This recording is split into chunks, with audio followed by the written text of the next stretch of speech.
And we're live. Beers and Buffalo Podcast, Season 7, Episode 8. Back at it again for Week 5 of the NFL.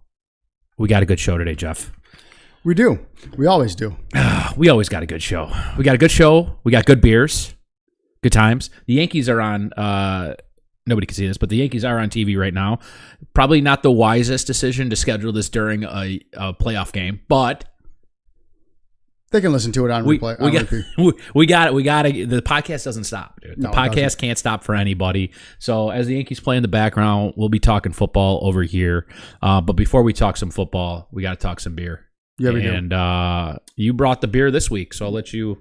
So I'm a big can guy, and I got to redeem myself from a couple of weeks ago when I brought over that beer that was doo-doo.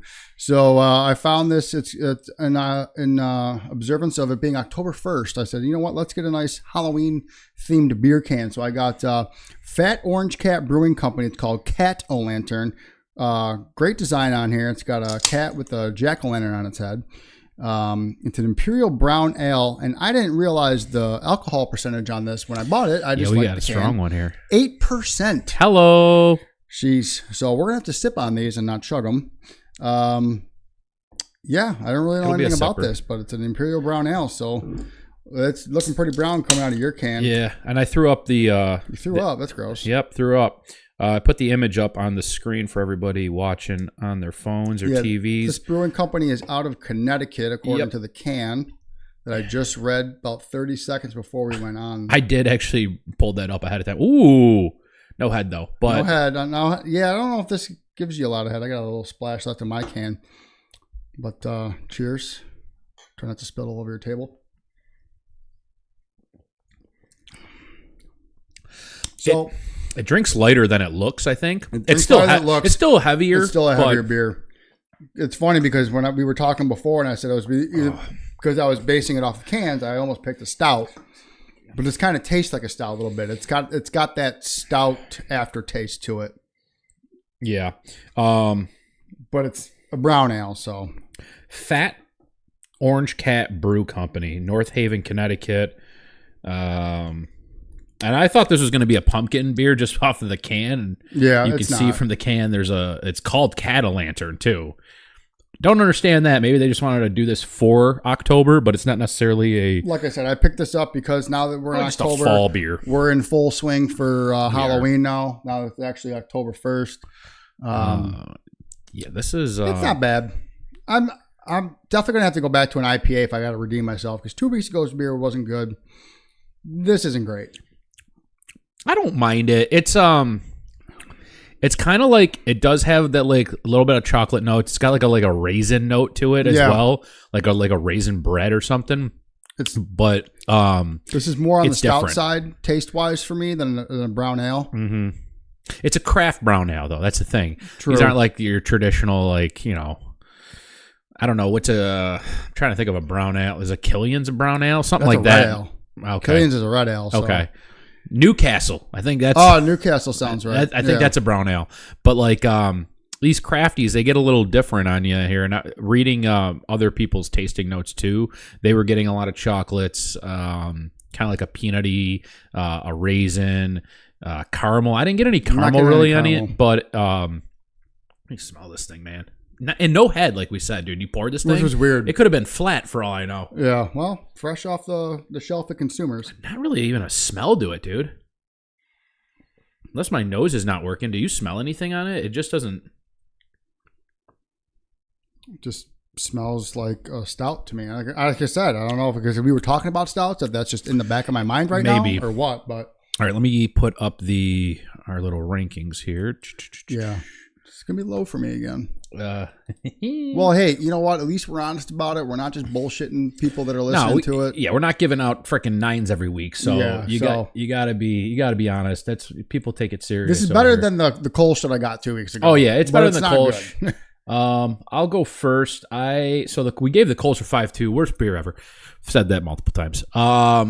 I won't go that far. I don't know if it breaks into the 6s. We had that Cattywampus week 1 not to be confused with week 0. And that was a 5.9. I think I'm going to match that. I think I give this a 5.9. I could give it a 6. We can't do 6s. I do Dave Portnoy scale.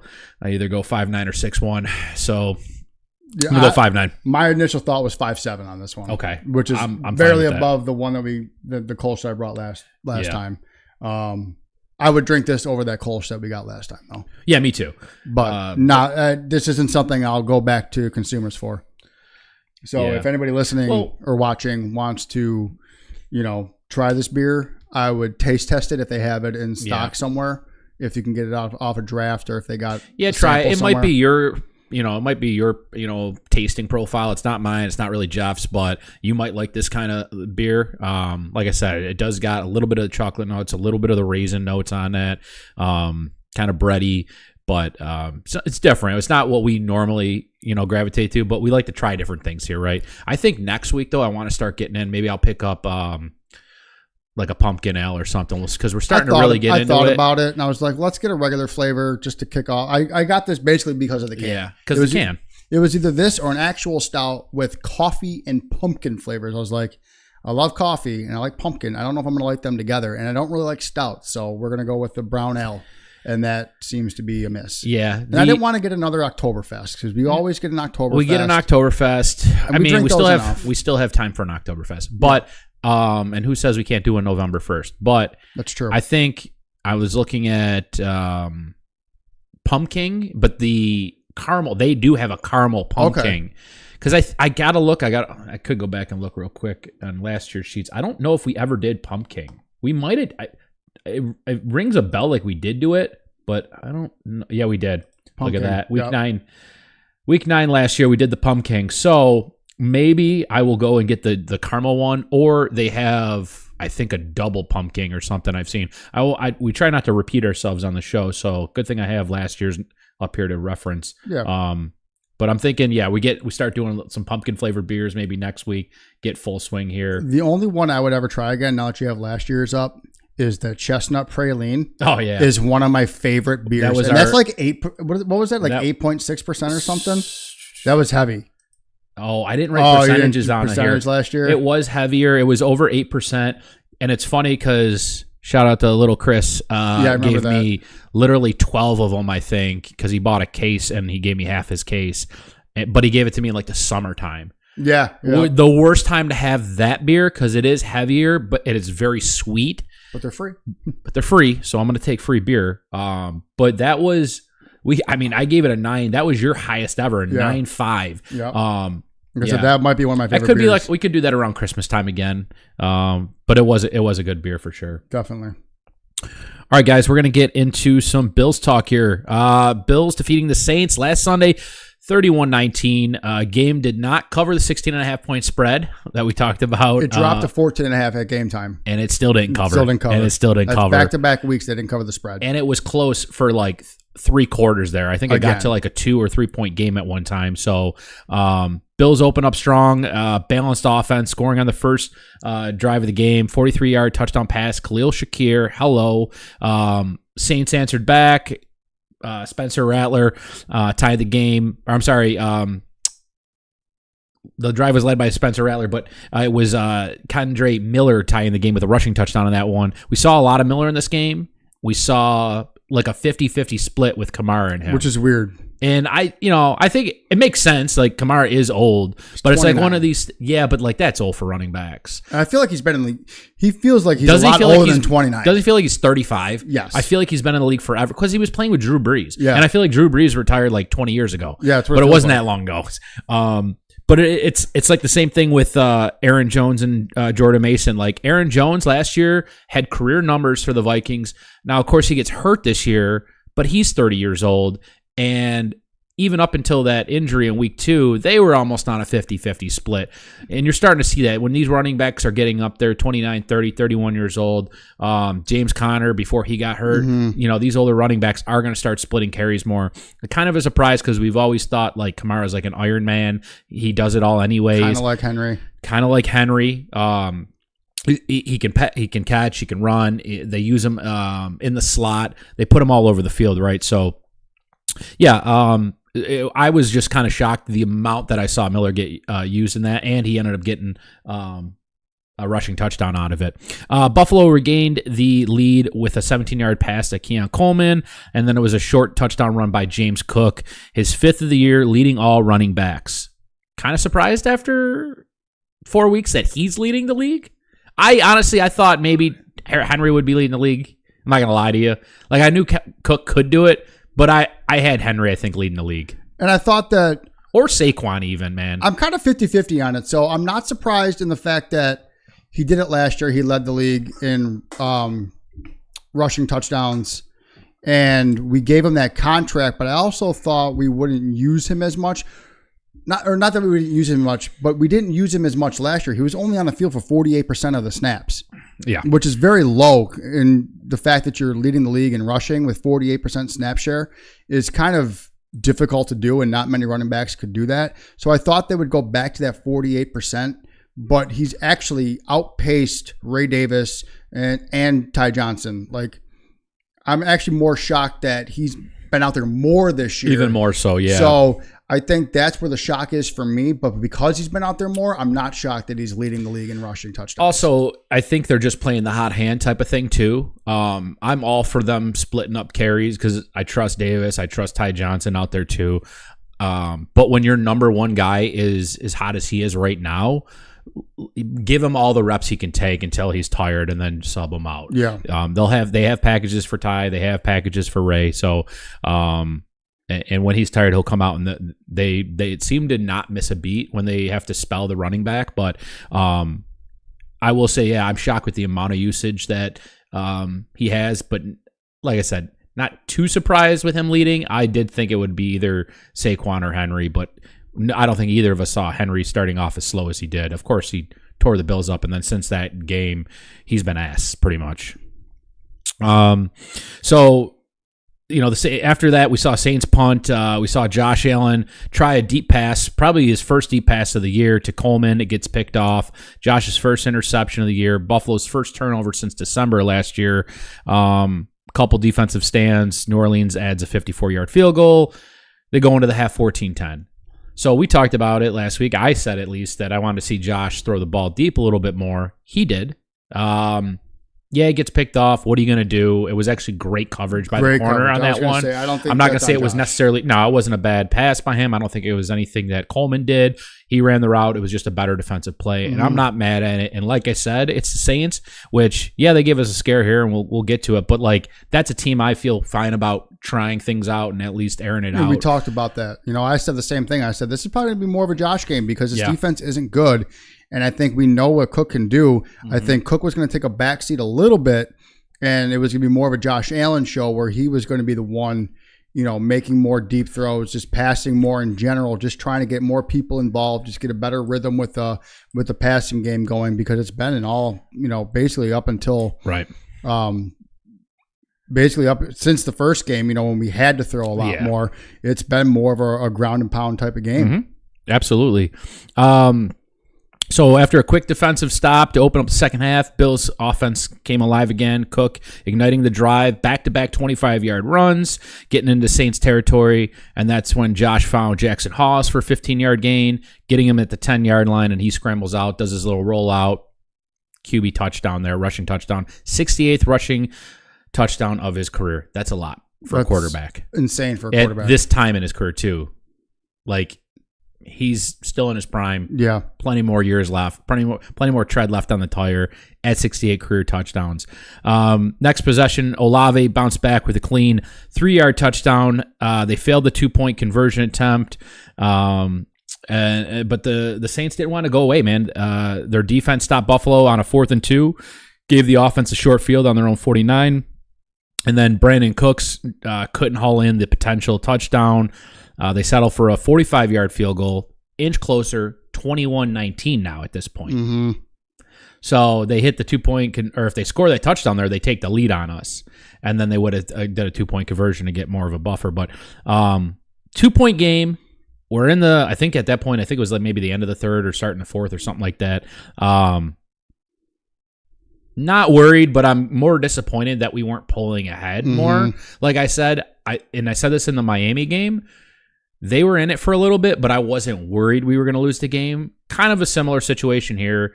The other team was in the game, but I wasn't worried we were going to lose it because I don't think we should lose that type of game. I felt like we were in control still, even with the score being that close. That's my thought. I was more worried about losing to Miami, yeah. Because if it wasn't for that block punt and then the interception, that was probably. I mean, it was only 28-21 when the Bills got that interception, and they were driving. And it could have been a tie game. They were in the Bills' territory when they were driving with that interception. It looks a lot different as a tie game, and then Josh has got to try to win it. Yes. You know what I mean? But yeah, I felt that game probably, because it's a divisional opponent too, you're a little bit more worried about that. But again, same feelings. I felt like the Bills, Josh, were in control of this game with the Saints. So even at a 2-point game, I wasn't too worried. And like I said, Buffalo ends up pulling away, Prater field goal, and then a Kincaid touchdown to restore the 2-point or the 2-possession game.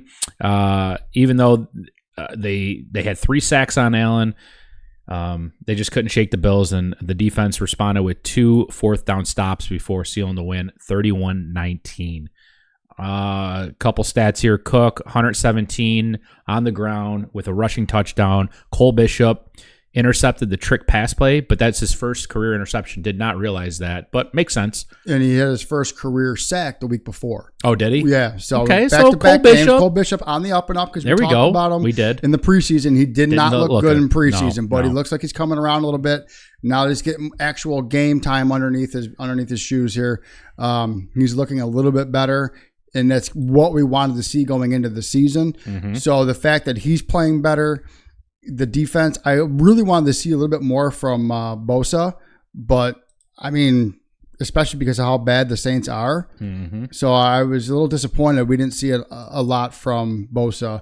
But, you know, the Bills are still dealing with injuries. They no Matt Milano, no Ed Oliver. They still got Hoyt out, Okunjobi out for suspension. We're not going to get them back until week 8 because they come back after the bye week, week 7. So I think the defense is going to look a little bit better after the bye week. Yeah. Going forward, we'll get healthier hopefully as we go to that bye week, and then coming out of the bye week, we get players back. You know, guys that are injured, hopefully will be healthier by then. And it'll be a nice break, and kind of the Bills can make that second half push, and hopefully their defense can remain healthy for the rest of the year. This is Buffalo's 4th straight game scoring 30 points or more, and they're one of 2 unbeaten teams left, i.e. Philly. I mean, all in all, though, good game by the Bills. We're still scoring points, and that's why I look at, like, the defense has its problems. It's a bend, not break type of defense at this point. We do rely on the turnovers. I don't think we got one, though, against them. Yeah, we did. We just talked about Bishop. I mean, we had the interception, so it's another – I forget what it is, consecutive games with a turnover or something, but it's got to be up there. I think it's 4 or something like that. I think we've had one every game this season, so it's at least 4 games with a turnover. And like I said, I like the way the offenses looked, and you really – Josh isn't really missing a beat. He looks good. The run game is making Josh look even better, not having to play hero ball all the time. So I don't know. I was pretty happy with the outcome, even though we didn't cover. Absolutely, me too. But I heard this question on the radio the other day, and I want to hear your answer. Mm-hmm. Out of the 2 undefeated teams, which one looks better, the Eagles or the Bills? Oh man, well, it's hard to take the bias out of it, but it's got to be the Bills, man. The Eagles. Here's the thing. The Bills look better offensively, and the Eagles look better defensively. I'll give you that. The Eagles have a really, really good defense. Offensively, they're just kind of relying on tush pushes, and honestly, that's it, because they're not really throwing the ball to A.J. Brown. Saquon has actually not had that good of a start to the season. I don't know how he got maybe 1 or 2 rushing touchdowns on the year. Maybe I know last week he got one on the fake tush push. They did an end around with him. And I don't know. They just kind of look beat on offense right now, and they rely on blocking field goals. Their special teams have kept them in games. They have special teams won them that game. I mean, so you could say they could have lost that game, and the Bills could have lost week 1. So both these teams at 4-0 could be 3-1 at the worst, I'd say. But that's a long answer for just saying I think the Bills are the better team. So the answer I heard was the Eagles look better because the Eagles are 4-0 against, and they have 3 wins against playoff teams between the Chiefs, the Rams, a good point. and I didn't the even Bucs. look at the opponents. The Bills they squeaked out a win against Baltimore, which they were dead to rights in that game. They probably should have lost that game. They shouldn't be undefeated. Well, what's funny is the Baltimore was considered to be a playoff team at the beginning of the season, and even after like week 2, and then after week 4. Now the wheels seem to have just fallen off. Their defense is atrocious. They're not even on top 10 lists I've been looking at, like power ranking wise. And Lamar's hurt, and we'll get into that. But like that's crazy from going from probably like a top 4 team this year to not even a top 10 after 4 weeks. Yeah, and I think a lot of that has to do with the defense being as bad as they are. Nobody thought which the Ravens have always had a very good defense. And they still got players. Like they still have individual talent. I don't know what's going on with their defense right now. And Henry is having fumbling issues. I showed you the stat last week. Henry only had 19 career fumbles, and 10 have come in the fourth quarter, and he had 3 this year already. I don't know if he had one this past game, because I think that was before the week 4 game that I showed you those stats. But the fact that he's had 10 fourth quarter fumbles, and 3 of them are already this year, that's kind of like an oddity, I think, for Henry, because we don't think of him as, somebody that fumbles the ball a lot, but he fumbles more in the fourth quarter, and now he's already got 3 this year. Yeah. I'm looking at this, and I didn't realize 11 penalties last week the Bills had compared to 4. Way too many. Yardage is similar, but, dude, 11? You more than doubled, almost tripled the amount of penalties of the other team, and that's probably a reason why they were able to stick around as long and as close as it was for, 3 quarters. You got to clean that up. Time of possession was pretty even. We held the ball 3 minutes longer, but I look at this and go 11-4 on penalties. Where was the third down completions at? Third down efficiency, 3 of 10, dude. Yeah. And then 0 for 1 on fourth down. So third and fourth down, 3 of 11. Not good, dude. No. That's not good. And these are games, look, you're playing a weak opponent and you can kind of squeak by, but that shit ain't going to work when you start playing better competition. And we will. I know we have an easy schedule. We're going to play some good teams here in the second half. Yeah, absolutely. We're gonna play the Eagles. We're going to play the Chiefs, who look like they kind of figured things out last week against the Ravens. Even though it's only 1 game. It was supposed to be the Bengals were supposed to be a good team. And actually coming up this week, I think that's going to be probably one of our, besides Baltimore, this is going to be our biggest test that we've had already this year. Because New England actually looks good this year. Speaking of which, let's get into it. So next week, Bills are home against the New England Patriots. Sunday Night Football, folks. Pats are 2-2 on the season, second in the AFC East. Spread on this game, 7.5 points. Okay, that's realistic. I like 7.5 points. I think the Bills can cover that. I could see a 10-point game. 9 to 10 points is, I think, reasonable on this. Can we blow them out? Sure, but I like the 7.5 point spread there. Patriots coming out of a dominant showing against the Carolina Panthers Sunday. Vrabel earned his first home win with a 42-13 blowout victory. I know you picked the Panthers to go back-to-back weeks. I thought because the Patriots hadn't looked good up until last week. So and the Panthers had a nice win. They shut out the Falcons the week before, 30-0. I'm like, all right, well, you put 2 and 2 together. You think that the Panthers would have won that game. I didn't do good on my pick'ems, so. The Panthers found the scoreboard first, and then New England rattled off 42 unanswered behind a near-perfect day from Drake May. He went 14-17 for 203 and 2 touchdowns. So didn't have to throw a crazy amount. The run game was pretty effective. Travion Henderson became more involved this past week. 7 carries, 32 yards, and a touchdown. Stevenson starting to get phased out of that offense. He's had ball control issues here. Him and Gibson, I think, both fumbled last week before they finally put in Henderson, which is crazy to me that they're even Henderson's 3rd on that depth chart. They drafted him for a reason, and you got Antonio Gibson ahead of him. Guy's done, dude. He's washed. That makes 0 sense to me. So, for them, it's good that they're getting him involved a little bit more. And I didn't think it would take this long into the season, but I think that it's going to be starting to lean more 60-40 Henderson going in against the Bills here this upcoming week. Stephon Diggs comes back to Buffalo for the first time as a Patriot. Look for him to demand the ball as usual. He hasn't recorded a touchdown through 4 games. So I think he's due for at least a touchdown against the Bills. You almost have it scripted where you just feel like he's going to have a touchdown. You just like that might be an easy prop bet for that game is just Stephon Diggs anytime. And it's probably decent for an anytime because he hasn't scored all year, so you could probably give good value on that. Maye's coming off his efficient game.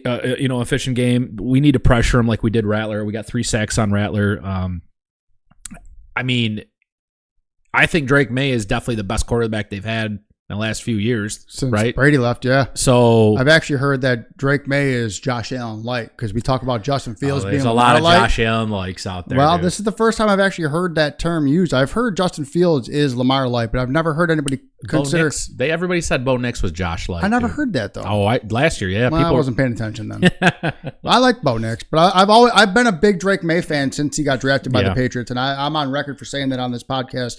That I've been a big believer in Drake Maye, and I think he's the quarterback after Mac Jones didn't pan out there. That I think he's the quarterback that's probably going to lead this team to probably be the second best in the division, which they are now. And I don't think the Jets or Miami are even a distant third and fourth in that point, or they are a distant third and fourth. Team wise, but he's got more passing yards than and the same amount of touchdowns and one more interception than Allen. So if you're looking at the QB comparison, it's actually pretty crazy. However, like we've said, we haven't had to throw. Look at Cook. He blows out Stevenson. Actually, he's probably got more than all 3 running backs on the Patriots combined. So look at that. Keon Coleman, 200 yards after 4 games. We like to spread the ball around. That's no surprise. I mean, it's a pretty even matchup on paper here with a lot of skill positions, except for at the running back. I mean, that's why the spread's closer this week, folks. I don't know. I think the Patriots aren't going to be a pushover in this game. Could we win by 10? Sure. But I think it'll be down to a field goal. It could come down to a field goal as well. Again, glad we're home. I love the home field advantage on some of these games here. It makes sense. These divisional opponents early, like Miami, New England, home games are huge for us right out the gate. Now the second half of the season, hope we're healthy. Hope we got everybody ready to go because those are going to be tougher games later in the season when everybody's a little beat up, right? So it's good to get these home games early. You want to get wins on those now because you don't want to go on the road. I think we play the Patriots, like the last game? Or is that the Jets? No, it's the Jets. Jets are last game. But the Patriots are back. The divisional games are not split up like I would like them to be split up. They're not like mixed all around. It's like they're heavy front load and then they heavy back load it, and then nothing's really in the middle there. So we're going to probably be seeing these guys in December. And it'll be cold. It'll be Foxborough. And you're going to have guys that are kind of beat up at that point. So you get your wins early while you can. Yeah, for sure. I totally agree with that. And I think last thing I was going to say is the Pats coming into this game with the second best run defense. They're only allowing 77 yards per game on the ground, but the 26th best pass defense. Did I say that right? The second best run D, 26th best pass D, which is what the sixth worst pass D. So I think they're going to try to key in on Cook and not let Cook beat them or this game. So I think we're going to have to go back to Josh. It might be a Josh hero ball game here. I could see him using his legs a little bit more. It's funny because we were talking. I was watching the game. I'm like, dude, I wish Josh would run more. And then he started running more, and then he ran in that touchdown. I'm like, okay, I'd like to see that again, as well as a couple more deep balls. I think he takes some shots. The way that it looks on paper, it looks like this could be a heavy pass game for the Bills. Yeah, and I think so. Maybe last week, maybe I was a week early on. We're going to see a lot more Josh than a little less James Cook. Actually, I don't think last week I should have pulled up the stats before I got here. But I actually do think we saw a little bit more Josh Allen and a little bit less James Cook, but not to the extent that I thought it was going to be. I didn't think James Cook was going to go for 117 and a tutty. I thought maybe 70, 80 yards. I thought Josh would have over 250. I thought it was going to be more that way, but we're probably going to look at that this week. We're probably going to see Josh will probably have over 235. James Cook, if the run defense for New England is as good as they think they are, he might have a little bit less than his 100 yards. But the 77 yards, combined for or their average 77 yards of what they've allowed for rushing. I think Cook breaks that. I think he gets closer to 100, but I still think we see a lot of Josh. I think we're going to see a pretty good game back and forth. It's going to be under the lights, prime time. These, the Patriots are actually really good.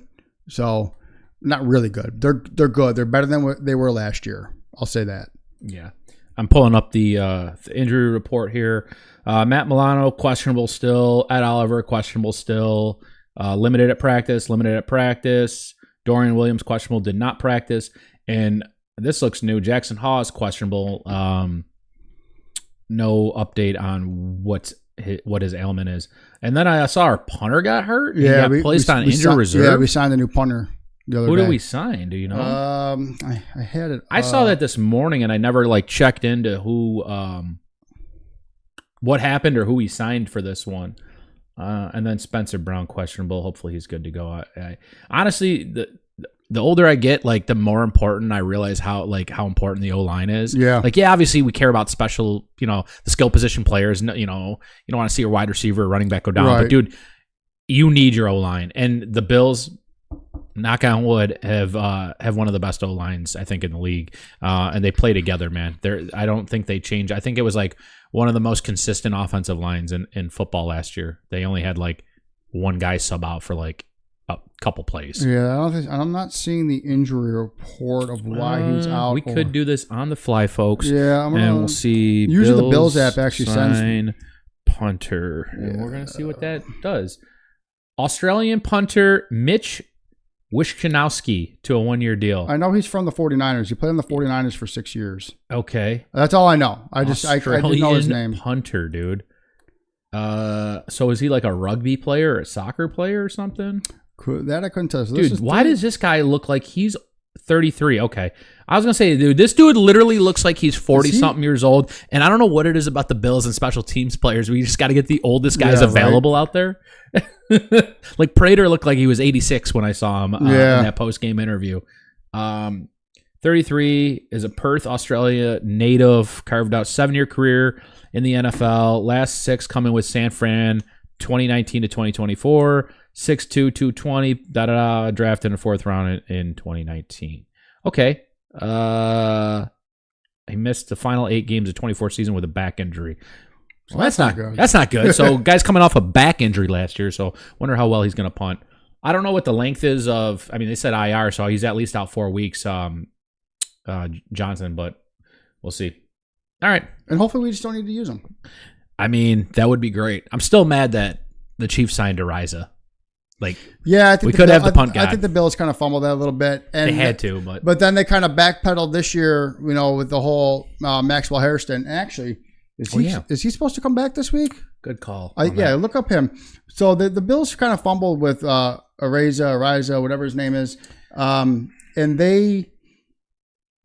they came back with Maxwell Hairston had that thing this year, and Brandon Beane came out and said, we kind of messed up in the past with our punter. We're going to let the due process play out with Maxwell Hairston. We've seen really good things from him, yada, yada, yada. So I think they at least they semi-admitted that they shouldn't have let Ariza go until the whole thing played out. But it is what it is at this point. Okay. So from Coach McDermott here, I don't have great word on that. Which isn't good to hear. It's just the day after the game at this point, so I'm sure we'll reconnect, or I'm sure we'll connect later tonight. So no updates. It looks like this was a few days ago then. So let me see, 6 hours ago. Bills delivered good and bad news with Wednesday injury reports. Ed Oliver, Bills head coach, practice. Matt Milano would be a participant. Right here, cornerback Maxwell Hairston. Okay, well, it doesn't return to practice. Okay, so nothing concrete at this point on a Wednesday. So we'll have to play. It's the first real practice. We'll have to play it by ear. Yeah, it'll be interesting though, because I will say one of the bigger surprises so far is Trey White. I'm actually happy with how he's played. He doesn't. I mean, as long as Benford is healthy, he had a couple penalties last week, and it kind of drove me nuts. And he kind of was lost on one of the. I think the week before he let Jalen Waddle walk in for a touchdown because he didn't play him, off the ball. He kind of backed up a little bit in the end zone. It's just like you gotta, when you're that close to the end zone, you can't be 5 yards into your own end zone and have Jalen Waddle a yard out of the end zone catch that ball and just walk in. So White's had his moments where I'm like, Trey White's back, and then I'm like looking at him like, this dude's old.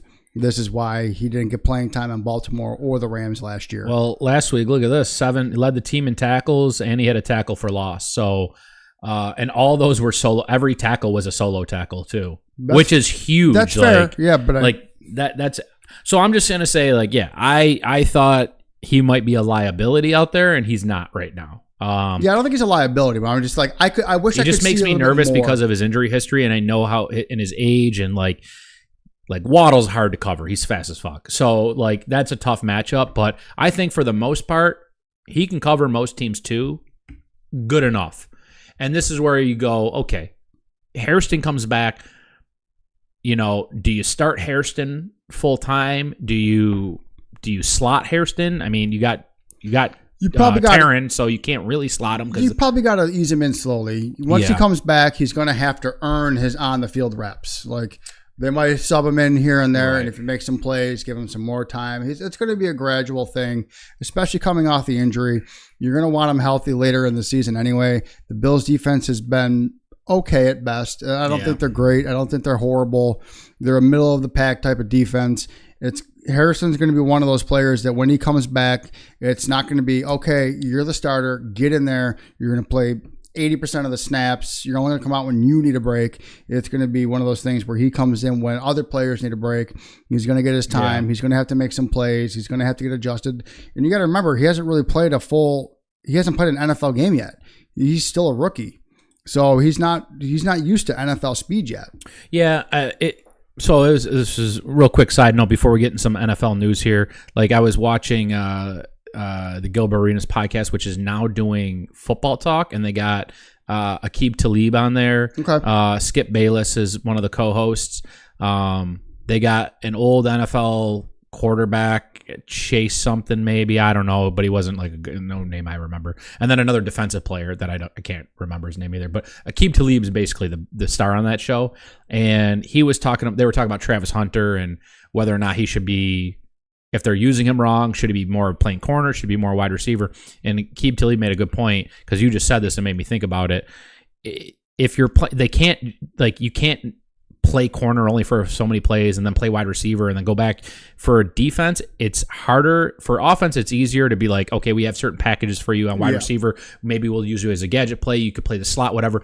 But if you're a cornerback, you have to play the entire game as a cornerback. You're not subbing out 4 plays, you're playing cornerback, and then you're off the field taking a break. If you're the number 2 or number 1 corner, which Hairston's going to probably be the number 2, so they're going to just throw him in. He's going to have to play probably an entire game, and then if he ends up getting burned by halftime, you make a decision if you're going to keep him in the game or you're going to put in Trey White, and that's it.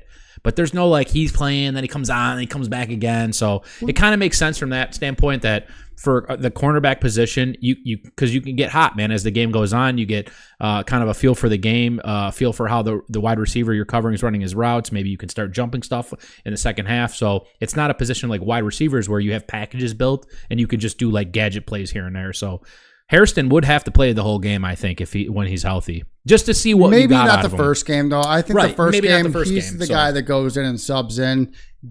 Like I said, he's going to have to get into game shape. Mm-hmm. He's rehabbing. Mm-hmm. He's not even practicing this week, so we don't even know when he's going to be back. We know he's going to be back, but he's going to have to come back from this injury. He's going to have to get some plays underneath his belt. He's going to have to get used to the NFL speed. If this was a veteran who was coming off of an injury, yeah, sure, plug him in. You were our number 1 or number 2. You're going in there. But at this point, because he doesn't have NFL, games under his belt, he's going to have to learn on the fly. And I don't think he's going to get a full game to learn at that point, if that makes sense. I really think he's going to have to gradually get put back into the system. He's going to have to learn a little bit more. He's going to have to, adjust to NFL receivers, not college receivers. NFL game speed compared to college game speed, which college game speed wise, college isn't too far off from the NFL. But when you come into, players, when it comes to like other wide receivers, these wide receivers that you're going to be playing against are few and far between of what they would have been in college. Absolutely. All right, let's move on here. Some other NFL news. We'll start with the early game last week. Steelers beating the Vikings early in the morning in Dublin, Ireland, 24-21. Carson Wentz tried to mount a second-half comeback. Wasn't enough. Vikings remaining overseas this upcoming week. They make the short flight to London to play the Browns this week. Advantage Vikings, and I put a question mark. I think so. You don't have to deal with the travel.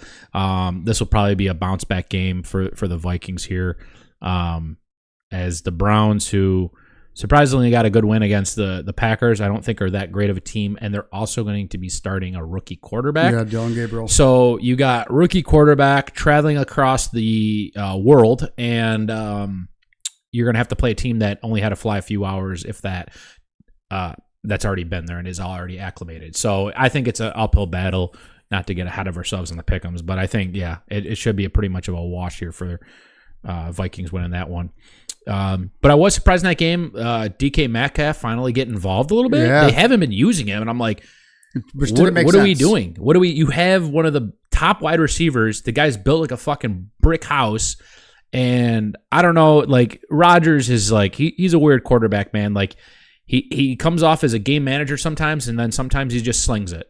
And then he goes back to game managing, and then he slings it again. Now, they were without Jalen Warren that game, which I think is a big part of their offense, where they do a lot of checkdowns to him. Gainwell, who subbed in, had a great game. But I think knowing that maybe your starting running back was out, they were going to try to air the ball out a little bit more maybe. And they did that. Metcalf had a good game. Rodgers had a real good game. And they ended up sneaking one out across the country, or across the globe, I mean. So I was a little bit more shocked at the fact that they traded for DK Metcalf and then paid him a shit ton of money. Yeah. And they're like, we're not really going to use you, because I really think this is Aaron Rodgers. Anywhere Aaron Rodgers goes, it's his team. Mm-hmm. It's his decision on how he wants to play. It's his decision on what plays they want to run. It's his decision on who he wants to throw the ball to. So it's just one of those things where, I thought Aaron Rodgers would have had a little bit more repertoire with DK Metcalf. But again, I don't know. I'm more surprised that DK Metcalf wasn't as involved earlier in the season as he was this past Sunday.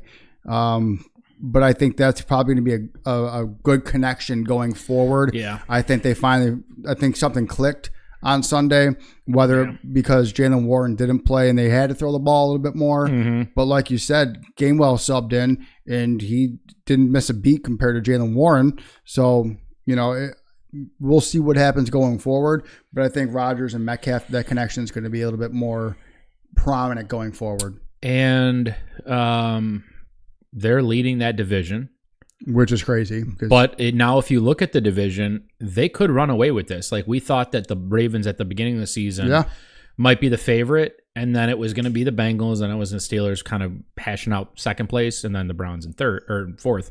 But now you look at it, Pittsburgh's in first. The Bengals are in second, I believe, and then it's the Browns and the Ravens, I believe, are tied for last. They're both 1 and 3. They're both 1 and 3, and the Bengals are an odd 2 and 2, because if you've watched them play the last two games, you would think they'd be 0 and 4, but you forget Joe Burrow played the first game. Yeah, you forget Joe Burrow played part of the second game, and Jake Browning actually looked good when he filled in on the second game. But then it's just downhill, man. I don't understand, because when he filled in for Joe Burrow last year they actually looked, or not last year, 2 years ago, because Joe Burrow probably could have been an MVP last year if that team made the playoffs.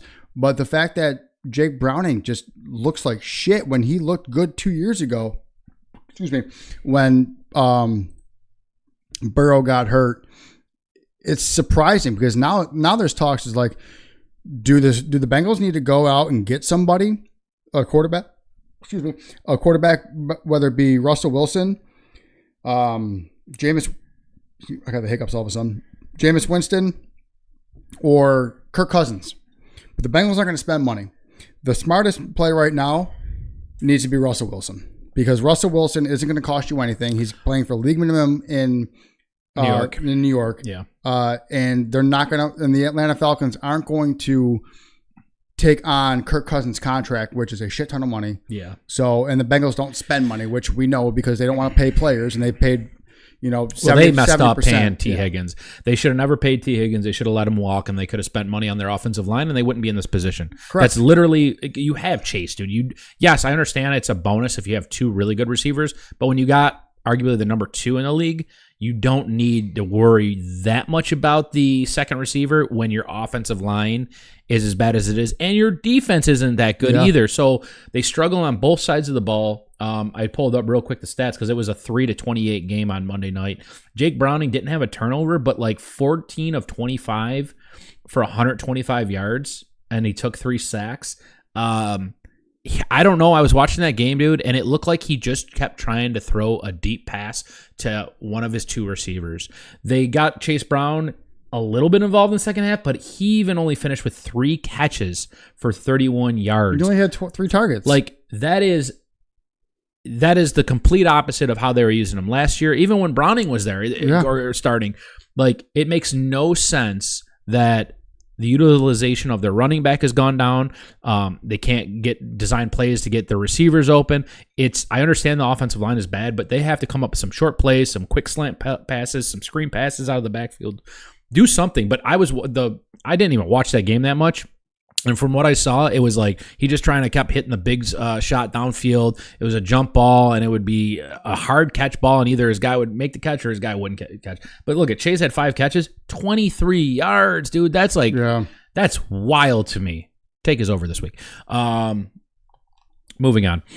Giants upset the Chargers. I think it was 21-18. I had my scores when I switched over to this game. Giants upsetting the Chargers at home, getting their first win of the season with rookie quarterback Jackson Dart. Even though they lost Malik Neighbors for the season, Dart and Cam Scatterbo led the offense, and they look pretty good. I was pleasantly surprised what I saw out of the rookie. Mm-hmm. Didn't look shook out there. Cam Scatterbo, we know, is a beast already as a rookie running back, and he was able to lean on him when he needed to. But Dart getting it done with his legs as well. I think he had like 40 yards rushing on the 54. ground. 54. Nice, dude. You had that ready to go. I don't know. I was impressed by that game. I think, did we both have the Chargers winning that too? Yeah, we did. So, like... Well, because I had said Jackson Dart's first game, I'm like, I don't know if they should. Hard. It's the first game at home. You got the pressure of being in front of your own fans. You're coming off a Chargers team who went 3-0 against their own division to start the season, which has only been done like 3 times the entire history of the NFL. Like, it's absolutely insane to think that Jackson Dart, like a 21 to 22-year-old rookie, just comes in and actually looks like he's ready to play this position. Right. I was kind of high on Jackson Dart going in, but as soon as they signed Russell Wilson and Jameis Winston, I already knew that he wasn't going to be a huge factor for this team right off the bat. I didn't think they were going to go to him this early, but the fact that Brian Daboll's job is on the line. I did that on purpose. Joe Shane's job is on the line. We're going to show this pour from Mikey D on the line, or on the camera there real quick. That's half head, half beer right there. But we didn't know if we could get ahead. I had to test the theory. We know if we can get ahead. Yeah, well, we still don't. Yep. It's right here. But yeah, Jackson Dart looked good. I'm happy to see that because I like when people come into the NFL with higher expectations. Yeah. He was drafted in the first round for a reason, and he's looking like a first-round draft pick. And he didn't have that pressure right off the bat week 1 like Cam Ward does for Tennessee, and they look god-awful. They look like they're about to have the first overall pick again this year. Dart, 13 of 20, 111, and a touchdown in the air. And you're right, 54 and a touchdown on the ground. Yeah, those are great numbers for your rookie quarterback to have. And no turnovers. No turnovers. Like he did come up with a hamstring injury coming out of the game. He just got cleared, though, because I picked him up in my work league, and it went from questionable to I picked him up in a league where I have Jake Browning because I had Whoa. Joe Burrow. Because I had Joe Burrow. So I said, let me get Jake Browning because he looked good after Joe Burrow got hurt. I said, you know what? I'll just pick up Jake Browning. Whoa. So I picked up Jake Browning. After 2 weeks. You went 2 weeks with Jake Browning? Impressive. I had Joe Burrow, Jamar Chase, and Chase Brown in that league, and I'm 0-4. Man. Because I'm not getting any production out of them. We had a closet Bengals fan over here, guys. No, I'm a moronic fantasy. I'm 0-4 in 3 of my 6 leagues. So this is not the year of Jeff for fantasy. No, it's not. This is probably the worst year I'm going to have in fantasy ever. Speaking of upsets, another upset was the Jags beating the 49ers. If you want to call it an upset, I think it was on paper. 49ers dealing with a bunch of injuries, both on the offense and defense, notably Nick Bosa. Brandon Ayuk is still on IR. Etienne looks better than he did last year. He's kind of been their focal point on offense for Jacksonville, because Brian Thomas Jr. has looked terrible. He's playing scared, and they're calling him out on it. Travis Hunter, and we just talked in length about this, I think they're not using him right, and he's going back and forth, and there's no consistency here. I think, honestly, he just needs to go back, just play defense full time, and then they have packages on offense for him, and that'll, I guess, bring Brian Thomas to being back to the true number one he is. But I think the opposite. I think they should put him up on offense more and just focus on you. No. So I think he just either, if you're gonna play both, okay, either do one or the other. But if you're gonna play both, he first has to be a defender, and then he'll be a receiver second. I'm at the point where I said, you know what, he could be Shohei Ohtani-esque with being able to do both sides of the ball. But now I'm at the point where the defense, I don't think he's going to make or break that defense anymore. And I didn't think about that in the offseason or even the first couple of weeks. I don't think that he's the defense is good right now, but it could be even better.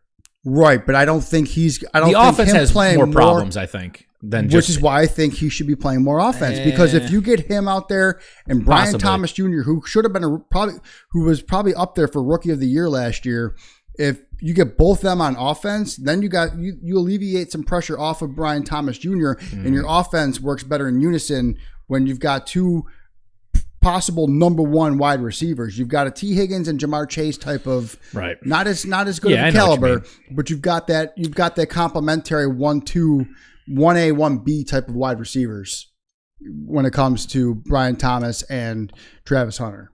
That's all I think. I think he should be more focused on offense, and I think they should be like, okay, listen, like, we tried it. It's not working out great. He's played more defensive snap than offensive snaps already, and the offense is struggling a little bit, in my opinion.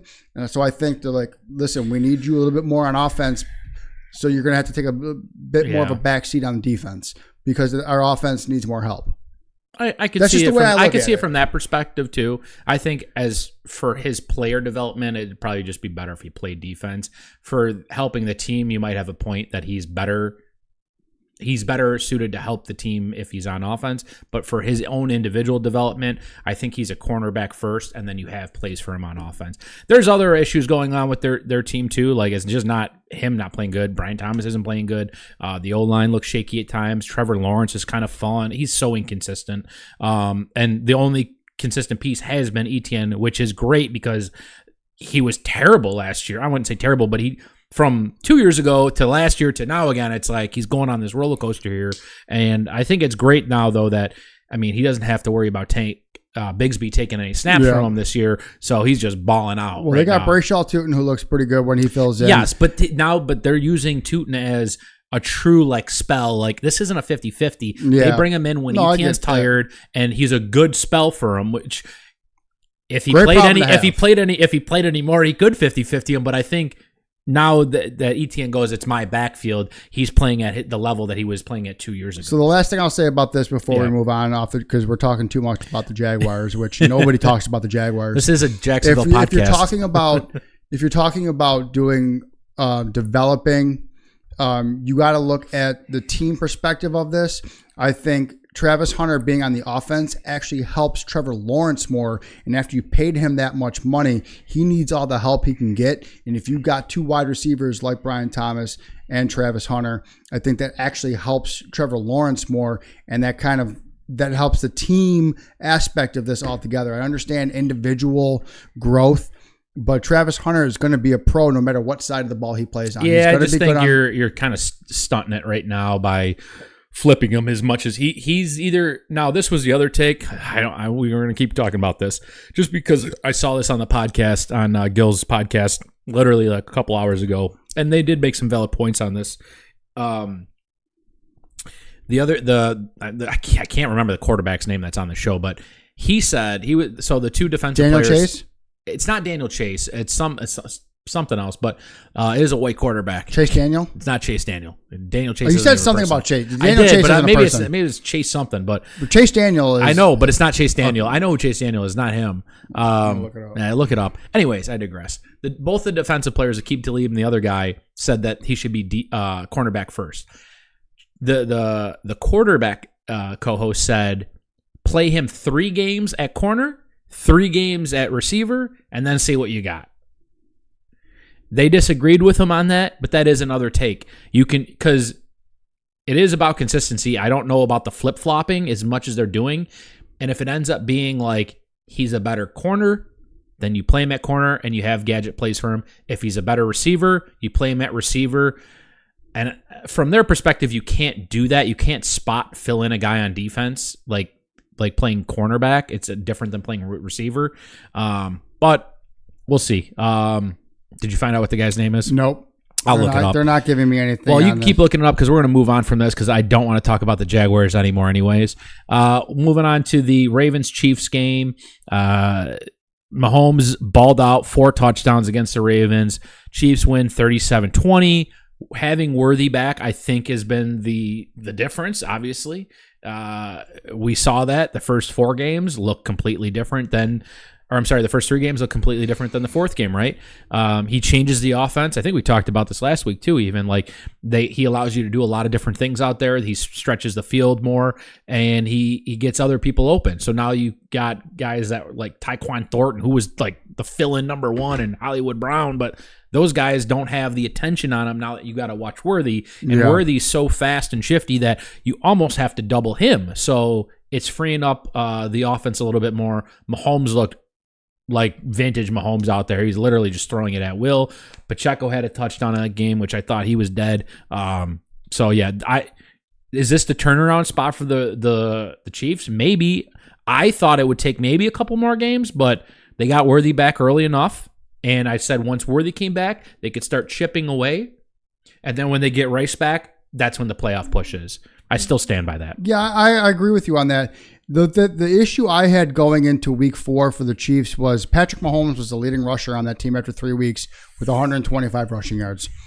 That cannot be sustainable. No. Obviously, that's, common sense right there. Patrick Mahomes can't be your leading rusher. We needed to see more out of your rushing game, but I think getting Worthy back helped the rushing game because now defense is like, well, who the fuck are you going to throw to? Well, now they got to worry about Xavier Worthy, and Travis Kelce looks better because of Xavier Worthy's back. Hopefully he stays out of his way when they're crossing paths this time. And I think that opens up the run game more, and the run game looked much better this past week than it did the first 3 weeks. So Worthy back helped Travis Kelce, helped the run game, helped Pat Mahomes. It was a win-win for, both sides of the ball. And the last game I'll talk about before we get into some key injuries here, and probably the game of the week, we'll call this one the Jeff going to bed early game. Yeah. Well, thanks to that fucking wedding, I almost didn't have you guys over on Sunday for the night game. And I said in the group chat, I'm like, hey, I'll have you guys over for the half. And when half hit, I'm like, all right, I'm going to bed. And you guys were like, yeah, we'll close up shop. And I was like, fuck it, I don't care. You guys do what you got to do. We were outside. You guys were having a good time. Honestly, we were saying, because I'm like, yo, the game literally got better and better and better and better. I'm like, we can't go now. Like at the first quarter, I'm like, this game looks like ass. And then Dallas actually started turning around here. But I'm calling it the game of the week. Ended in a 40-40 tie in overtime. Packers, Cowboys. Parsons returning back to Dallas. He was, I would say, mainly quiet. I don't know if he had any, the stats I looked at, it was just 1 sack. It was a tackle and sack. That was it. Yeah, that was an iffy sack. Even Dak said, they're like, yeah, they gave him that sack. It shouldn't have been a sack because I was rushing. It shouldn't have been a sack, but... So 1 sack. Defenses kind of disappeared for both teams after the first quarter. Yeah, it did. Romeo Doubs had 3 fucking receiving touchdowns. It was a wild game, back and forth. Like I said, started off slow for Dallas. We kind of thought, with the spread and the way that the Packers looked, this was going to be an uphill battle. But I was surprised and pleasantly surprised, I'll say, to see that Dallas actually has an offense again. Like, they're not boring to watch. I don't want to watch boring Dallas. I want to watch them shoot it out. Yeah. George Pickens looked great being the number one. And I said this before. He was a number one. He came to a team where there's only probably like a handful, maybe 6-7 teams max that he's going to be a number two on. So when you have your true number one go down, guess what? You got another number one again. And it looks like he didn't miss a beat out there. Him and Dak were on the same page. The run game, which has been the biggest surprise, Javonte Williams has been pretty consistent. Mm-hmm. They spell Miles Sanders when they need to.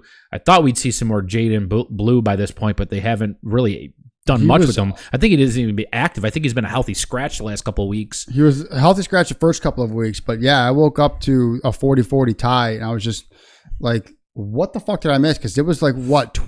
It was a close game at halftime. Like, so... Yeah, right here. It was 13-16. Yeah, it was a close game at halftime. And I'm like, I woke up and I missed that many points in the second half. Like, and judging by the fourth quarter, 17 points by the Packers and 14 by the Cowboys. The fact that 31 points in the fourth quarter alone, you're lucky to get that in a whole game by some teams. Like, holy shit! Like, I missed a lot. Like, yeah. Like I said, that wedding kicked my ass this weekend between started Thursday for me between taking a half day from work, had a doctor appointment, had to pick up my suit fucking out in Depew, had to get a haircut. We had the rehearsal dinner on Friday, the wedding was all a long day week. Saturday. And I'm glad that's all behind us too now. Thank God. But on top of having two kids, 8 and 6, shout out if you're still watching, you're probably not. I forgot to shout you out in the beginning of the podcast, but anyways, I was just absolutely exhausted. And the Bills game at 1 o'clock. You know, I was already drinking for the 1 o'clock game for the Bills. And it's just like, like I said, I was borderline not going to have you guys over at all just because I wanted to get some sleep. I said, you know what? I'll stay up till half. It'll be like 9:30-ish. I said 9:30, 10-ish. And I said, you know what? 10 o'clock to 5 a.m., 7 hours. Perfect. And I went to fucking bed, and I woke up, and one of my ring notifications was 12:15 a.m. There's you, Danny, and Matt walking on my driveway. I'm like, what the fuck did I miss? I'm going through and I'm checking 40-40. Like, holy shit, what a game. I'm like, I missed the game of the fucking week. It was a good game. It was a good game. But I won't be missing this week's Sunday night game because it is Buffalo. You're smoking some pork butt. Yes, I am smoking some pork butt. Is it pork butt or pork shoulder? I think it's a butt/shoulder. I don't know what the difference is. Do they go shoulder to butt? Is it Maybe. one big thing? Yeah. Does it go shoulder to butt? Sure. You just chop it up? Sure. That's what it says on the packaging, shoulder/butt. So I don't know. Whatever. Anyways, you're smoking something. We're smoking meat, cigars meat anyway. and cigars, pork. Meat. Fuck it. Beers, everything. I owe you at least an 18 pack too. So I'll bring that. Matt over. actually Venmo'd me. I know money, he told me he did. And then he came up to me and apologized to me on Monday because I was cutting lawns with Terry, and he came up to me and he goes, "Dude, I'm so sorry we drank like." I'm like, dude, I don't care. Like that's why it's there. That's why it's there, man. I have beers for the garage fridge is stocked for a reason. Yeah. I'm not gonna drink it all by myself. I stock it up for people to come over for Sunday night games. So, but that's funny. So what a game! Like. It was a good game. So when I was looking that up, the 40-40 tie, I was looking up some stats and stuff, and one of the stats popped up. It says teams that score 40 points and have 0 turnovers were 300-0 going into that game. They're now 300-0-1 because Dak didn't have a turnover. Oh, really? Yeah. So they're now 300-0-1 because of that tie to have 40 points and no turnovers. Unreal. I like that stat. That's an interesting one. All right, real quick, some key injuries here, and then we'll get into the pick'ems. We'll recap last week's, and we'll get into this. Recap them. 8%. Anyways, key injuries here. Malik Neighbors, ACL, done for the year. Touched on that. That's a huge loss. Lamar Jackson, hammy. He's out this week. Don't know the extent after that. Also a huge loss because they're bad on defense. Now they're going to be maybe bad on offense. Bucky Irvin, questionable foot injury, came out of fucking nowhere, I think, a couple days ago. I don't know, man. He's a huge part of that offense. However, I do think it's not the same, but I don't think they'll miss that much with Rachaad White in there because he does all the same things. Mm-hmm. He does all the same things. And then, obviously, I saved the best for last year. The biggest one, Tyreek Hill, dislocated knee, all these ligaments, everything under the sun. They couldn't throw enough injuries at him, apparently. out for a season, could be potential career-ending injury, which, as much as I don't like the guy, you don't wish that on anybody either. And that's a tough injury to swallow if you're the Miami Dolphins. Even if you're a football fan and you just like football in general, that's a tough injury. Here's the thing. He was getting traded. Now they lost all their trade bait. They're not going to be a good team. They're not making playoffs. Jalen Waddle was already taking over as the number one wide receiver on that team. It's clearly going to be his team. Yeah. And let me get my world's smallest violin out for Tyreek Hill. I mean, I feel bad he got injured. I know. But I don't have any pity for him just because he's kind of a scumbag. He is a scumbag. Not even before, even when he was on the Chiefs. I mean, there's the off-the-field shit too, but I just That's why I don't have as any a pity football for him. fan, you don't like to see types of injuries I agree like with that. Because dude, I saw the fucking video and that was pretty nasty. But I saw the picture Vinny sent the next day. I was like, oh, whoa. But that's insane. Like you said, though, like, if we're just talking football, the Dolphins lost all their leverage here as far as trade bait goes. You see him when he gets carted off the field. He was laughing. He was like laughing. It was kind of weird. I don't know. Maybe he had like a head high or something going on, the adrenaline. But that was kind of weird to watch. It almost seemed like he was relieved to not be playing. That's what I took it as. Like, he's like, God, I am so happy I don't have to play football right now. Like, I just felt like he wasn't even in it this year. He saw the writing on the wall. He wanted to get out of there. In the preseason, you want to get out of there. But now he can't even get out of there because I don't think he can play football again. So we're going to see. They might have some updates on this, but obviously you're going to chalk him out for this year, and we'll follow the injury report and see what the actual professionals say, the doctors say about this injury. And if it's something that could be career-ending. I heard Nick Wright and those guys at First Take talk about Tyreek, and they didn't want to rank like total career with like the rest of the greats, but they were just talking about their peak and like their prime. And Nick said, I think it was Nick, Tyreek's prime is top 2. He's probably number 2 next to Randy Moss or Jerry Rice. It was one of the two. Jerry's number 1. So he said peak Tyreek was number 2 compared to Jerry. He said he had him over Megatron and Larry Fitzgerald, but he's saying just the peak, not the whole years, because he only played 9 seasons. And even though Megatron didn't play that long either, he only played 8 seasons. Yeah, but I just threw Megatron because he said Megatron. But guys like Randy Moss and Larry Fitzgerald, who had longer careers, he's got those guys probably over him career-wise. But the peak, he's got Tyreek above everybody except Jerry. Tyreek didn't even start out as a wide receiver. He started out as a punt returner. That wasn't his Kansas peak. City. That's what I'm saying. But We're I'm talking saying about like peak career. Peak, at his peak. Okay. At his peak, he was better than everybody except Jerry, is what he's saying. And that's an interesting argument because seriously, nobody could cover him. When him and Mahomes were together and he was on his peak, that was literally an unstoppable combination. This is what people had to play 50 yards off, dude. Like, it's crazy. This is what I was going to say about his injury. Tyreek's his best attribute is his speed. Whether it's a short gain and he breaks a tackle and busts one loose because nobody can catch him, or if he busts one loose before the ball gets thrown, no one's going to catch him, and he's going to catch that ball and he's going to go for a touchdown.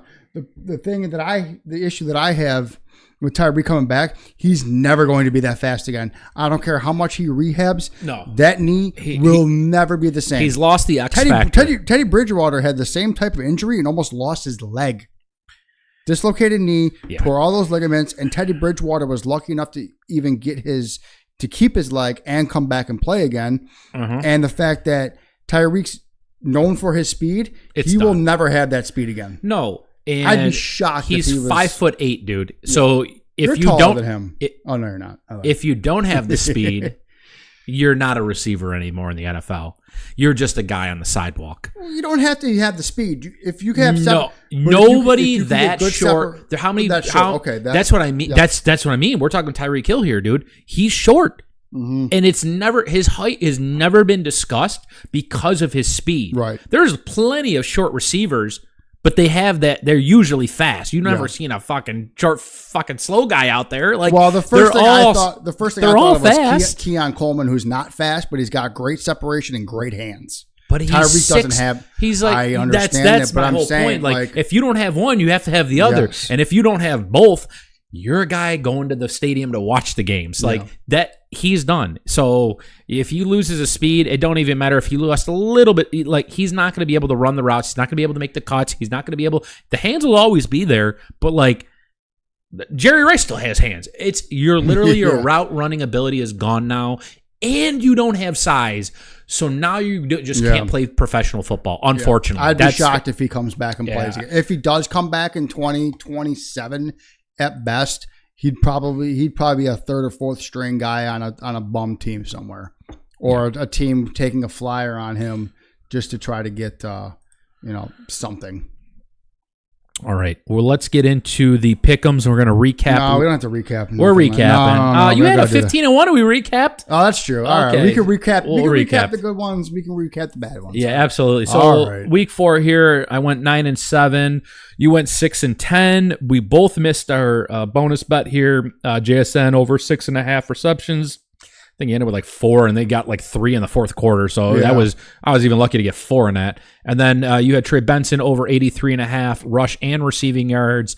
I don't know where he ended, but it wasn't there. He had 53 or something. Yeah. So not even close. And that was a weird game too. Thursday games though. Those Thursday games are tricky. It is part of like the bonus bet because it's hard to pick props for these games. And usually, like teams, you're coming off a short week. You don't have a lot of time to prepare. The games aren't usually the greatest games, and recent history has proven that. Might have to start picking unders, but we did pick overs for this week. So maybe after this week, you want to watch. We were 6-0 though. We were 6-0 going into this week. Well, I had an under. I did have an under, and you had an under. Yeah. So we did have unders. We had unders, but this week we're both going overs again, and we might have to go back to the under game after this, but we'll see how it plays off. All right, let's get into the pick'ems for this week. We'll start off here with tomorrow's matchup. San Fran at the Los Angeles Rams, Thursday Night Football here. I mean, I'm looking at this thing, and I'm going, San Fran looked terrible last week against the Jacksonville Jaguars. Now this week, you're out Juwan Jennings, you're out Ricky Pearsall, and you're out a quarterback. And this is the funniest thing is we got 3 injuries, major injuries to starting lineup, and it's not C-Mac for once. I know. That's crazy. That's actually crazy. Yeah. That out of those 3 guys, it's not your running back. Yeah. The only prop bets you could pick on for receiving were C-Mac, Kendrick Bourne, and I don't even know that. I already forgot the third guy. Robinson, was it? No, it was somebody else. It was Sky Moore? Nope. Juice Check? Nope. Oh. Well, nope. Anyways, it's not important. I'm not going to even look it up because it doesn't matter. Based off of that, too, and just the fact, it's the Rams at home. This should be an easy game. Spread is 6.5 Rams. That's even probably live. We'll take the Rams on that. Sunday morning. We'll start early, 9:30 a.m. Eastern Standard Time. We just talked about it earlier. Minnesota's staying in Europe. Cleveland's coming into town. I like Minnesota, dude. Didn't have to travel. Wentz actually didn't look bad there in the fourth quarter. Trying to mount a comeback wasn't enough. Steelers have a good defense. Cleveland's got a good defense. So they were able to come back on a good defense once. I think they'll actually stay in control of this game. Minnesota. Yeah, I'm taking Minnesota as well. Actually, Justin Jefferson had his best game of the year last week too. He had 8 catches before the half at that point. It was just they finally got him involved. Yeah, I don't know how it takes them this long to get. That's what I'm saying. DK Metcalf, Justin Jefferson, Jamar Chase. We still haven't seen yet, but hopefully this week he can bounce back. All right, now we're going to kick off the actual Sunday day games here. Vegas at Indy. Indy getting their first loss of the season last week to the Rams. I got to go Indy at home. Yeah, they've been really good at home, undefeated. I'm going Indy as well on this one. They're undefeated at home, so you got to go with the hot hand here. Daniel Jones kind of cooled off on the road. I don't know what's going on when they don't play at home, but I think they figured out this week. And Las Vegas isn't actually good. I think they're going to have their moments. So now I should take the Giants here. I am taking the Giants. I should take the Giants here. You got to be a dummy to take the Saints. But guess what? There's a reason why Vegas is favoring the Fates. I can't even talk. The Saints in this one, guys, 8.5%, 8%. 8%. I'm just making numbers up on the percentage now. 9%. 24%. It's like a 4 loco at this point. It really is. So there's a reason why the Saints are favored in this game. Vegas knows something. I'm going to take the Saints to get their first win of the season at home against a rookie quarterback. This will be, look at, on paper you go, hey, the Giants coming off a good win against a good defense and a good team in the Chargers.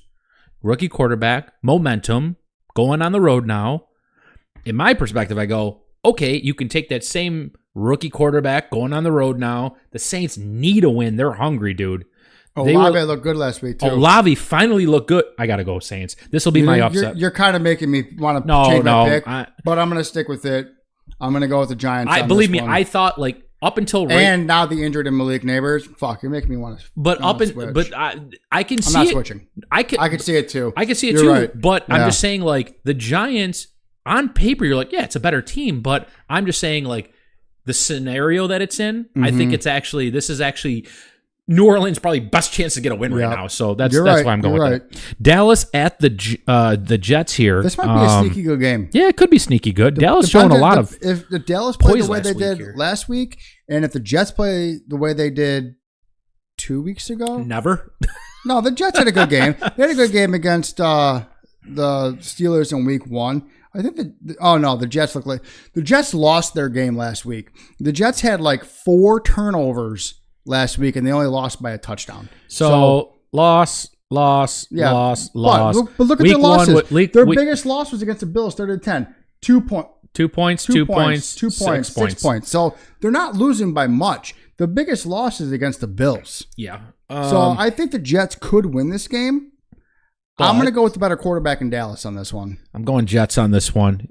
Another team that's hungry and needs a fucking win here. Like, could we have 2 0-5 teams after week 5? Sure.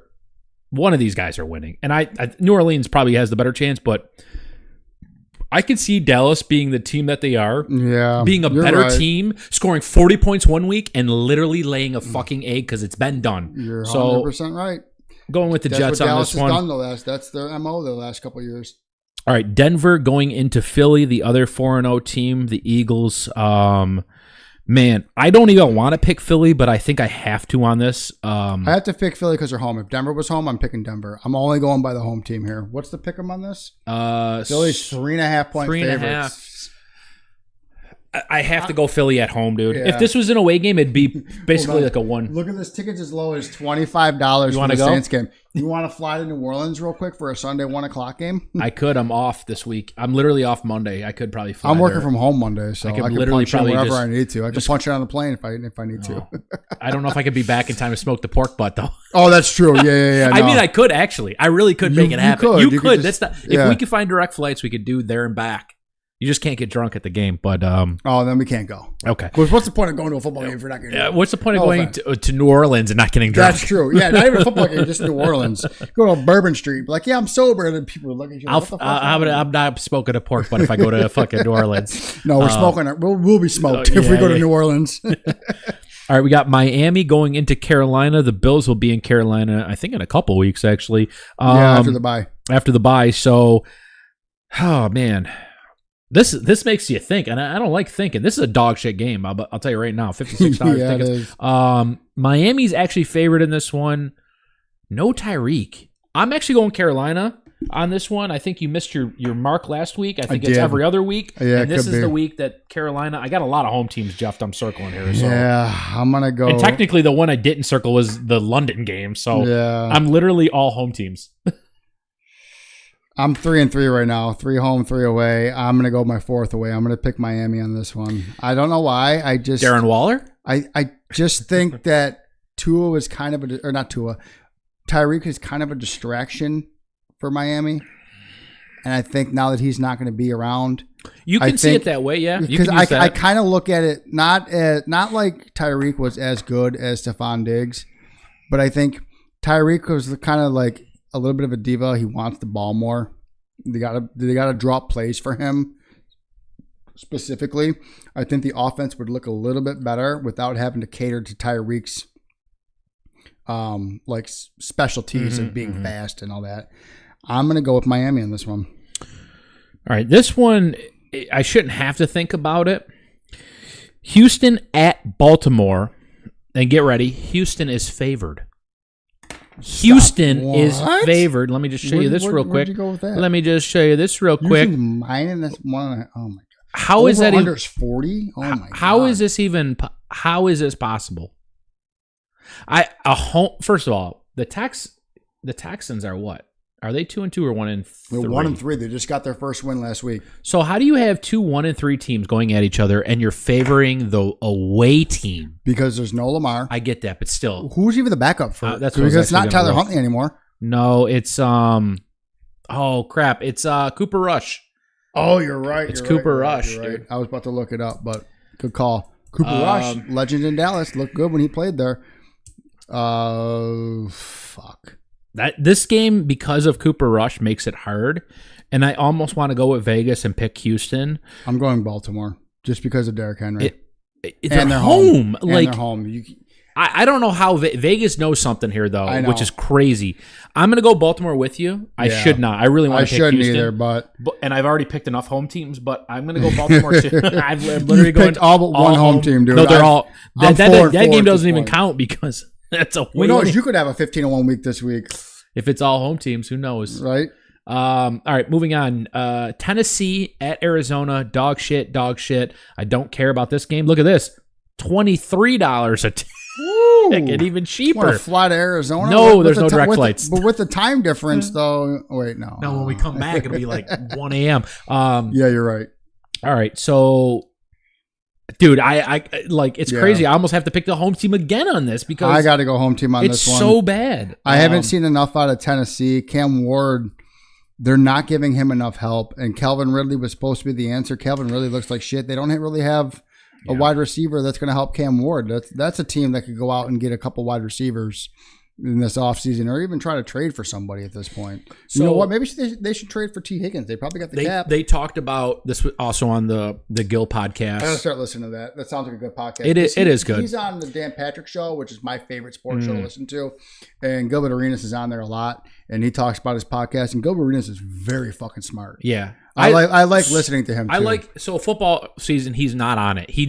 It's his platform, and that's what he brings in. Skip runs it. Okay. So basketball, he'll talk, but for football, he don't know football. Mm-hmm. So he's got these other experts that he brought in, and he's got it's his podcast, but it's different people doing it.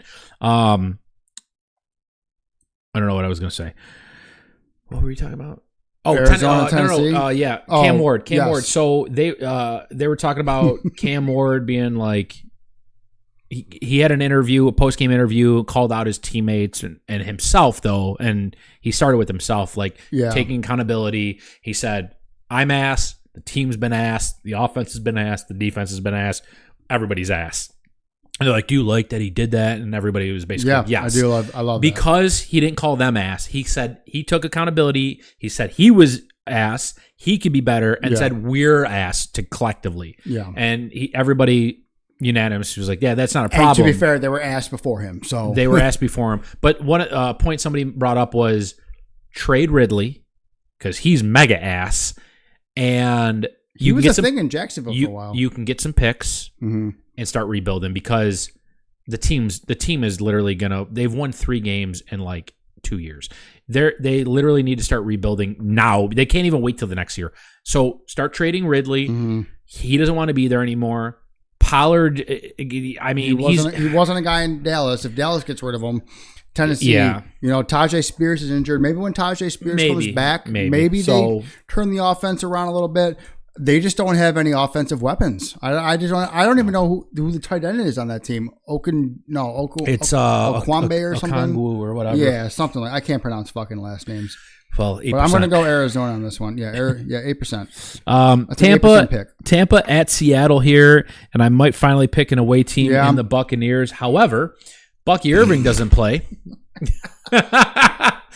No Mike Evans again. Oh, my God. And Godwin, week 2 of being healthy, it's like Seattle's been good. Like Seattle's been good. Sam Darnold. Smith Najigba, they had a dogfight last week in that Arizona Thursday game, but that was Thursday. Coming off of extra rest. Yep. I gotta go Seattle. I gotta go home. We're going Seattle. You're going another home team. I'm going a home team. Cincy, Detroit. We're not going home team on this one. Wait a minute. We don't even got to talk. Hold on. Shut up. You're not picking Cincinnati. Hold on 1 second. Now think about this. You're not picking Cincinnati. So Shut up. Detroit, who did they just Cleveland last week? Who did they just beat up? I don't fucking Cleveland. Yeah, Cleveland. Or was that 2 weeks ago? No, that was last Cleveland. week. So they lose week 1 to Green Bay, and that's when everybody thought Green Bay was going to the Super Bowl. Week 1, the Super Bowl. The Super Bowl. So they blow out Chicago as they should. They I'm not gonna say blow out, but they put up 38 on Baltimore. They came back. Baltimore lost that game. They were up in that game. They lost that game. That was another game where Derrick Henry had a fumble. Back to back weeks. And then Cleveland, they blow out Cleveland. Yeah. So now you're another bad team. When did they play Pittsburgh? Oh, wait, not till the end of the season. Okay. December 21st, 4 days before Christmas. That'd be a tough game. No, it won't. Cincy.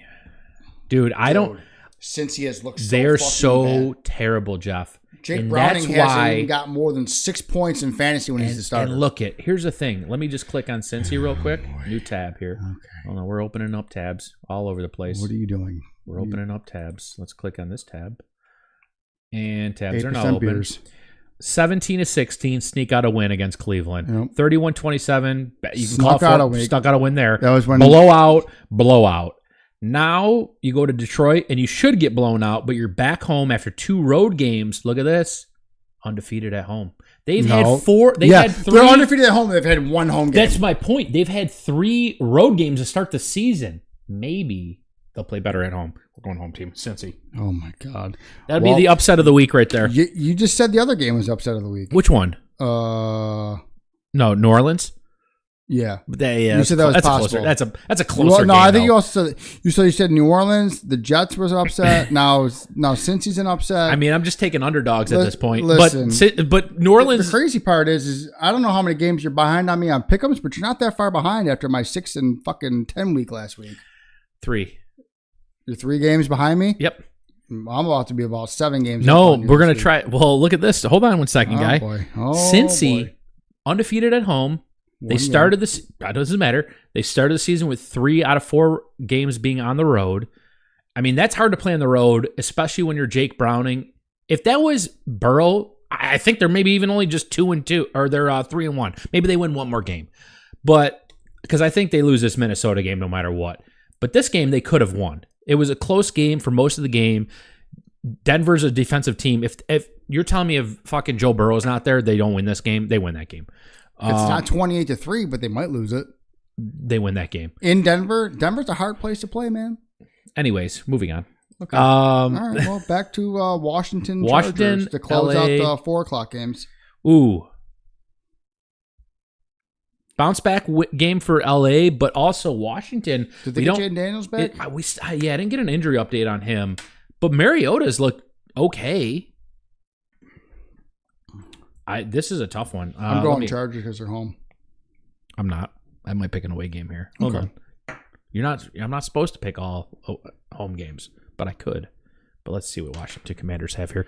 All right. Win against the Giants, loss against the Green Bay, win against the Vegas, loss against this is a surprising one because I think we both had them last week. Yeah, we did. Look at Daniels plans to play against the Chargers. Give me the Commanders. We're back on the away team, boys and girls. Bills, home team. Yep. Sunday Night Football. And then we're going to end things with, surprisingly, could be game of the week. What did we say game of the week was, though?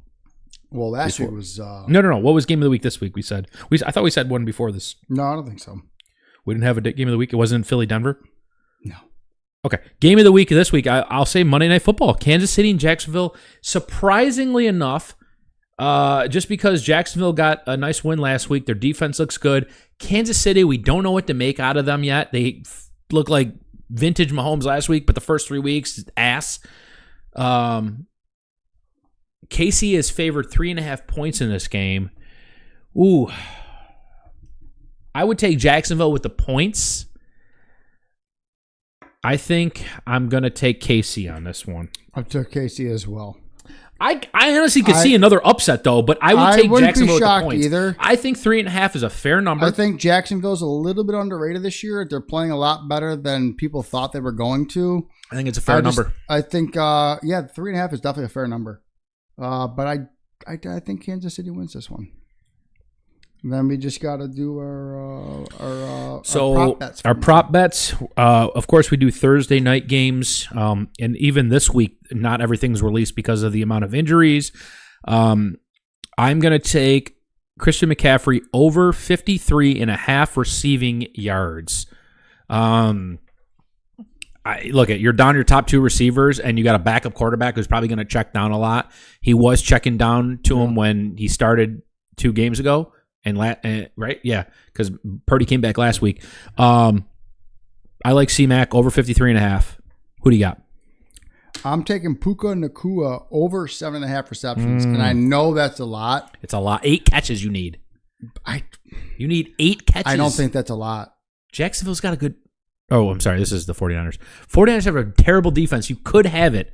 You didn't want to take an under on anybody? No. I looked at everything. I think my biggest issue was there wasn't a lot of 49ers available to bet on. So I wanted to play it safe-ish. I think next week I'm going back to unders. Yeah, I might try to do something a little bit different. I think reception-wise, though, I was debating between yards because here's my issue. His yards were like over 95.5 or something like that. I'm like, that's a shit ton of yards for over under. So wait, Nacua? Puka Nacua. I would have taken the yards over the catches. All right, well, let me look at it real quick. Man, we might be changing up on the fly here. This is the first ever. Real quick. I'm pretty sure. Let's see. Let's go to NFL. By the way, hour and a half on the podcast this week. Not bad. Not bad. We like to talk. Thanks for tuning in, guys. If you've been sticking around this long. If you're still here, I'm shocked. 4 viewers. If you're still here, 4 concurrent viewers. Thank you. We actually got 20 views on this collectively this week. Not bad. I like it. You know, I like it a lot, too. Share this to all your friends. I'm passing this around to everybody that I can. You know what we need to do? We need to get a QR code and just start placing stickers everywhere. That's a good idea. I'm going to get them printed. Fuck it. Receiving props. See what Nacua is. Yeah, Puka Nacua over under is 95.5 receiving yards. Never mind. I thought you said 80. I thought you said 85.5. No, 95. 9. So you basically got to hope for a 100-yard game. Yeah, which you would need 8. Normally, you would need 8 receptions for over 100 yards. So, and he's going to get screen passes and shit like that. So he'll get his catches. I like it. Okay, I like it. All right. I'm with you on that one. With that being said, guys, hour and a half podcast. I'll close things out by saying the Sabres are playing tonight, preseason hockey. The Yankees are in a dogfight right now with Boston in this playoffs, 3-3 going in. I think it's the top of the 7th. We started this podcast when they were in the 2nd inning. That just goes to show you.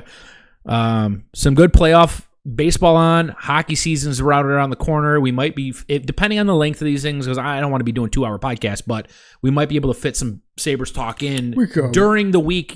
These were heavy beers. I think we kind of dragged some things. We talked a lot of Jacksonville today, which we didn't need to do, but I think we kind of had a good little back and forth between. Speaking of Jacksonville, Florida. No, I'm just kidding. Alrighty then.